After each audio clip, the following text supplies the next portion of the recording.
Assalamualaikum warahmatullahi wabarakatuh. Bismillahirrahmanirrahim. Alhamdulillah rabbil alamin. Afdhalus salati wa atammu taslim ala sayyidina Muhammadin sallallahu alaihi wasallam. Bismillahirrahmanirrahim. Subhanallah walhamdulillah wa la ilaha illallah wallahu akbar. Wa la hawla wa la quwwata illa billahil aliyyil azim. عدد ما كتب ويكتب أبد الآبدين ودهر الداهرين يا رب العالمين. أما بعد. Wonten pakarsanipun para alim, para ulama, para sedherek jamaah ranting ingkang kawula hormati ingkang kehormatan al-akhas ikraman ta'ziman Pak Kiai Ikram Habib Ahmad Al-Mulahilah lan sedanten para jamaah sedanten ingkang boten saged kawula sebat asmanipun dumugi setunggal-setunggalipun. Pertama, muga kita rasakan puji syukur kehadirat Allah Subhanahu wa taala ingkang paring kita sedanten kerahmatan, ketakdiman, kewarasan, kesehatan sehingga kita sedanten dapat bermuajaah ing dalam majlis rutinan malam Sabtu ranting petang pekan punika tanpa manggi alangan setunggal punapa. Amin Allahumma amin. Salawat salam kita tetap berkanjo ing atase Kanjeng Nabi Muhammad sallallahu alaihi wasallam, Nabi kita, Nabi ingkang kita harapkan syafaat uzmanya besok di hari kiamat, lan mugi-mugi kita sedaya dianggap umatipun Kanjeng Nabi ingkang dipun cintai. Amin. Dirasakan maos fikih Fathul Qarib. Niki kalau ini kita bahas babagan furudul wudu. Salajengipun wonten kitab niki enten urutan-urutane yaiku Faslun fi bayani ahkamil istinja. Niku mertelaaken suatu bab yang menjelaskan bagaimana cara kita beristinja. Wa adabil qadhi wa adabil qadil hajat, dan adab-adabnya orang yang akan membuang hajat. Ada tata caranya dalam sebuah kitab. Mungkin kita semuanya ada yang sebagian sudah tahu, ada yang belum tahu. Hukum-hukum istinja niku nek kita sedaya mboten ngertos hukume ming asal Jawa tok. Niku istinja niku yo cara bahasa Jawane wawi utawa cebok.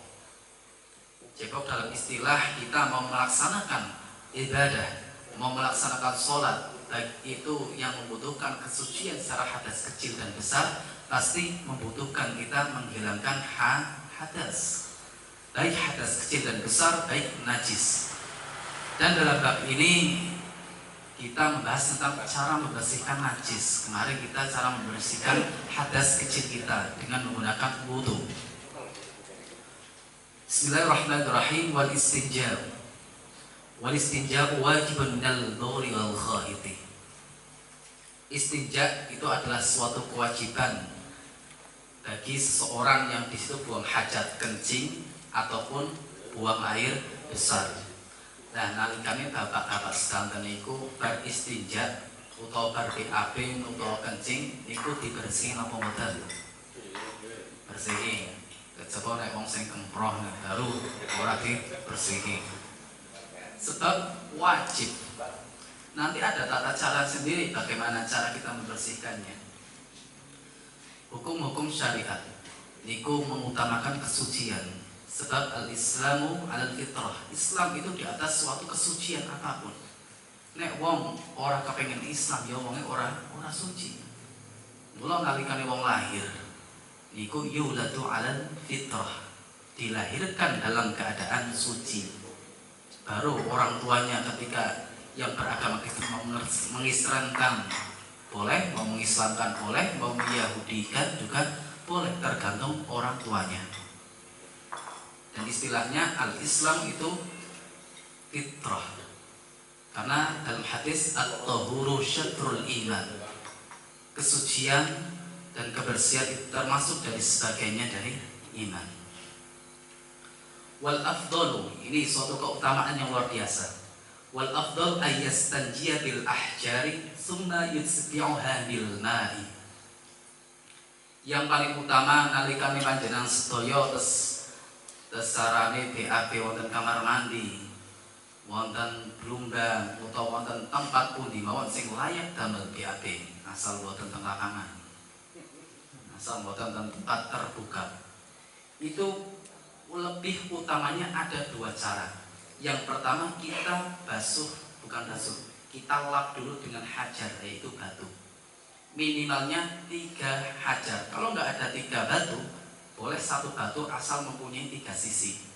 Sisi yang pertama kanan, kiri, atau atas dan bawahnya. Yang penting 3. Dan setelahnya summa yusdi'uha bil ma'i. Kemudian diikut sertakan setelah dipeper nganggo batu, boleh setelah itu dengan air. Itu yang lebih utama. Karena zaman dulu kebiasaannya menggunakan batu. Beda zaman sekarang, banyak sekali. Ada yang menggunakan dedaunan, malah yang lebih modern menggunakan tisu. Wonten sing nate iki. Wonten nate nomor dereng. Anggo tisu lebare ora diganyuri meneh. Suci mboten iki saged suci, nanti ada syarat-syaratnya. Boleh menggunakan tisu, boleh menggunakan kayu, boleh menggunakan dedaunan, asal aja nganggo godhong pring. Bukan luguten. Dan dimanapun menggunakan barang-barang yang di situ tidak dimuliakan. Contohnya barang yang dimuliakan makanan. Boten angsal kita sedaya arep cewek nganggo tempe, nganggo terong sing saged dimakan. Napa malah nganggo balung, nganggo tulang. Sebab tulang termasuk barang yang dimuliakan sebagai makanannya para bangsa jin. Boleh menggunakan apapun, menggunakan lap boleh, menggunakan baju juga boleh ketika baju tersebut tidak digunakan lagi untuk sholat. Kemudian setelah garing kita pakai batu 3 sisi. Yang pertama 1 sisi kanan. Setelah sisi kanan selesai kita balik batunya menggunakan sisi kiri. Sisi kiri selesai menggunakan batunya sisi atas. Mempunyai 3 sisi. Kalau lebih susahnya lagi ketika 1 sisi tur lancip. Ijat panjenengan nek nggo batu, tapi batu ini lancip. Apa mboten leges. Niku minimal supaya lebih gampang pakai 3 batu dan dedaunan apapun boleh. Summa yusdi'uha bil ma'. Kemudian setelah itu kita siram dengan air. Mula nek barange wong lanang niku lebih gampang. Nalikane pipis, are dienggo watu, are disiram nggo air. Dengan syarat batunya tersebut tidak menyakiti barang. Aja nganggo watu sing kasar, landhep. Dan kemudian wa yajuzu ayyaqtasira 'alal ma'i. Boleh kita hanya menggunakan batu. Itu dengan syarat. Syaratnya apa? Mula wong biyen ketika enggak ada air, ning nganggo kekan nggo godhong, nganggo watu tok. Iku angsal mboten angsal. Tapi ada syaratnya. Syarat yang pertama dingendikaken wonten kitab Fathul Qarib. Wa yajuzu ayyaqtasir 'alal ma'i aw 'ala salasati ahjarin yunaqqi bihinnal mahal.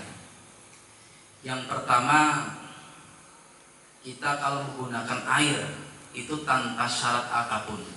Tetapi kalau kita menggunakan batu itu ada 3 syarat. Yang pertama dalam syaratnya, syarat kita najis tersebut tidak sampai keleperan ke pundi-pundi. Dalam artian kita keluarnya dalam barang itu, ya dalam barang itu.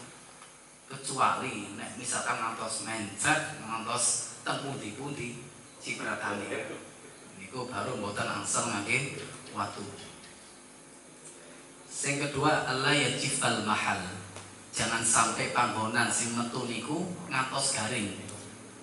Lah panjenengan misale setelah BAB terus nunggu ngasih garing, arep istinja nganggo watu doang, maka tidak cukup. Syarat yang pertama napa mau? Kita najisnya tidak sampai menciprat kemana-mana. Yang kedua, alla yajifal mahal. Jangan sampai barang yang keluar tersebut sampai kering. Terus yang ketiga itu jangan sampai tercampur dengan barang lain. Misalkan panjenengan sedaya kula panjenengan sedaya BAB lan metu dicampur karo adonan lainnya. Nah kira-kira iki enak dicampur mesis. Akhirnya jadi kue ikut boten asal. Lebare setelah dicampur dengan barang lain, akhirnya najis tersebut tidak murni dari bolongan yang dikeluarkan. Tidak boleh menggunakan batu saja, harus disertai dengan air. Itu syarat ketika kita menggunakan batu atau menggunakan dedaunan, menggunakan barang apapun yang tembok pun boleh. Ini jangan dilakukan tembok temenanan.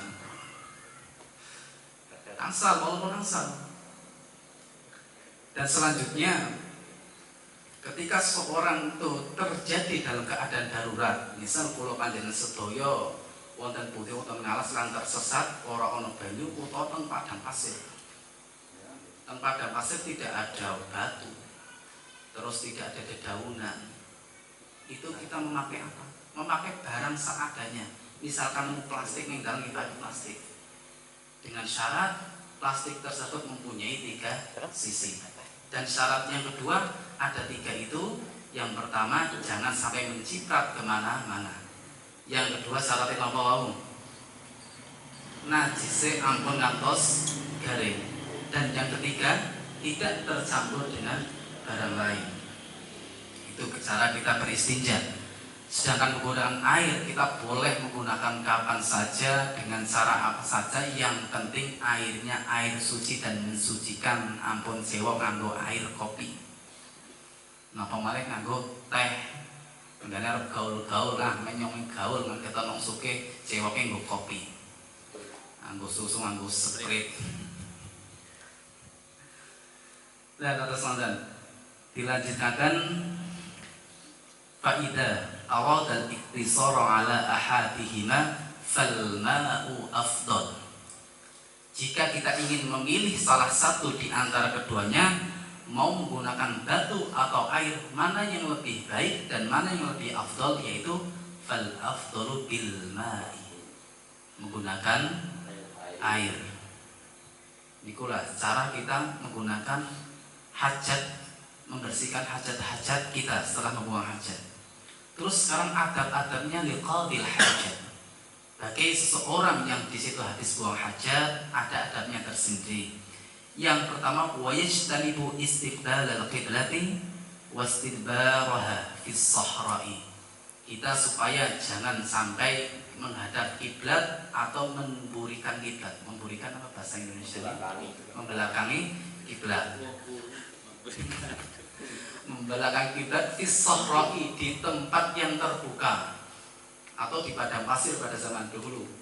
Misalkan panjenengan saking kebelete arep teng lapangan niku jangan sampai menghadap kiblat, jangan sampai memburikan atau membelakangi kiblat. Itu adab yang pertama. Yang kedua, wayajtanibul baula fil ma'ir raqid. Kita seakan-akan menjauhi ketika kencing atau BAB fil ma'ir raqid, di air yang anteng, menggenang, tidak mengalir.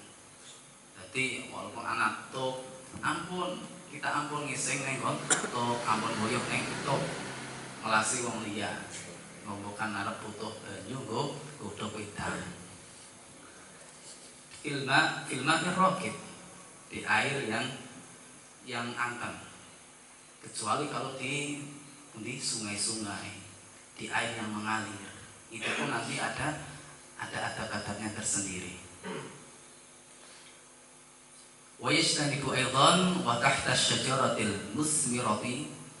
Yang ketiga, kita supaya menjauhkan diri untuk kencing di pepohonan yang di situ berbuah atau menumbuhkan sayuran. Ampun dianggaplah yang arep uyuh nang kene menjadi pupuk ya. Jangan menjadi subur. Kenapa? Uyuhe anget, banyune anget ndadake subur. Jadi bukan salah pahamnya masalah subur atau enggaknya. Yang menjadi permasalahan itu ketika nanti pohon berbuah, misalkan buah apel, bukan buah gigal, kenangan air kencing kita, akhirnya yang tadinya rasanya manis jadi manis ke asinan. Stop nopo kita sendiri yang tidak beradab kencing di bawah pohon yang berbuah.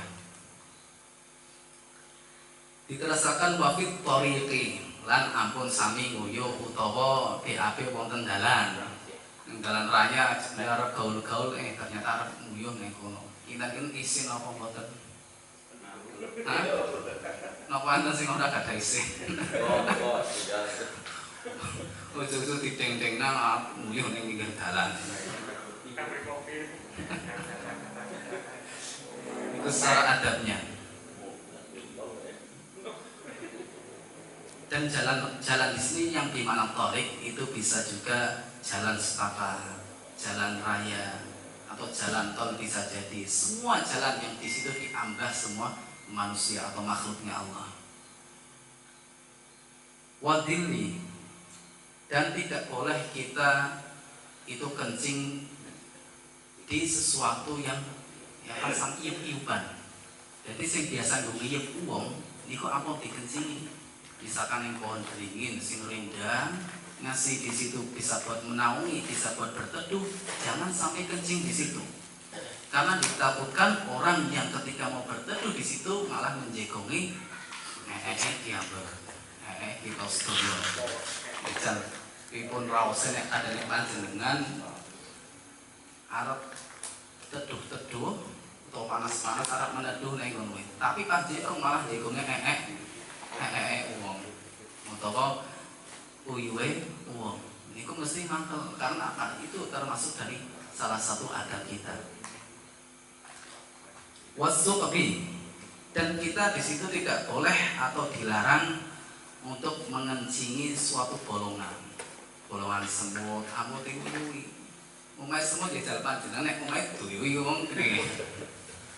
Begitu juga hewan mempunyai hati nurani, mempunyai rasa juga seperti manusia. Walaupun hewan tidak mempunyai akal, tetapi hewan mempunyai rasa. Bagaimana ketika umat kita dikotori, lagi ngejai, apakah ini tidak diasai mawon kita dilola paman ini diuyui coba. Ana wong malbu jujug nyuwun sewu badhe nguyuh teng mriki. Yang kedua, kenapa kita dilarang di dalam suatu lubang? Karena termasuk lubang itu adalah tempat-tempat para jin, bangsa jin. Itu secara ghaibiyahnya. Tetapi secara zahiriyahnya kita memandang bahwa lubang tersebut bisa saja untuk tempat rumah para semut, para rayap, dan yang lainnya. Dirajengaken wala yatakallamu 'alal bauli wal kha'id. Ampun sami omong-omongan nek kadang nalikane utawa pipis. Enten mboten sing sok sami omong-omongan malah karo ngobrol. Enggaknya berjamaah saling semangat, ayo semangat. Kita metu napa mboten? Malah banter-banteran. Tidak, kita boleh kita berbicara dengan batin kita. Tetapi jangan kita berbicara apalagi telepon-teleponan. Soalnya apa mboten ngampos telepon-teleponan. Lagi apa ini lagi PAP, tolong disemangatin dong. Lancar ya. Main lancar. Niku ada itu tidak boleh kita berbicara dan kita tidak boleh di situ omongan. Entah dalam keadaan BAB atau dalam keadaan kita BAK kencing. Wala yastaqbilu syamsa wal qamar wala yastadbiruhuma. Dan kita dalam kencing tidak boleh kita mengedepankan kepada matahari atau membelakangi matahari. Enten sing ponate nomor dereng narikane nguyuh diadep nang dhuwur. Utawa membelakangi matahari atau qamar, bulan. Itu termasuk tidak beradab. Sejatinya manusia diciptakan Allah Subhanahu wa taala menjadi insan yang itu menuju dalam kesempurnaan. Walaupun sejatinya manusia tidak ada yang sempurna, tetapi menuju dalam kesempurnaan. Karena Rasulullah SAW al-insanul kamil, manusia yang sempurna. Kita harus ikuti jejak-jejak manusia yang sempurna. Ojo ngasih dewe arep mulya kok diodhok nang dhuwur ning langit. terus dimaju orang kayak pancuran, akhirnya diadepna dhuwur atau membelakangi itu tidak boleh. Terus syarat-syarat kita membuat kamar mandi ketika kita darurat banget di tengah lapangan, tidak ada penutup sama sekali, yang kita syaratkan tidak boleh menghadap kiblat. Kalau semisalkan kita tutupi di depan kita aling-aling semisal 1 meter, itu diperbolehkan dengan syarat di situ tidak ada orang sama sekali, di tempat yang sepi, jangan sampai di tempat yang ramai. Jadi kamar mandi boleh gak menghadap kiblat? Boleh, karena akan ada aling-alingnya. Kecuali kalau terbuka belas, tidak ada penutup sama sekali, itu yang tidak diperbolehkan. Itu seputar pembahasan tentang istinja dan adab-adab kita beristinja. Adab kita qalbil hajat, membuang hajat. Semoga apa yang kita kaji kali ini Fathul Qorib mendapatkan barokah dari musannif, mendapatkan kemanfaat dari ilmu-ilmu yang telah disampaikan, bisa mengamalkan tiap hari. Syukur-syukur bisa mengamalkan dan mensyiarkan kepada siapapun yang belum mengetahui tentang ilmu-ilmu beristinja. Semanten saking kula akhirul qaul, wallahul muwaffiq ila aqwamit thoriq. Wassalamualaikum warahmatullahi wabarakatuh. Kalau menawarkan kita angkatan, kita kenan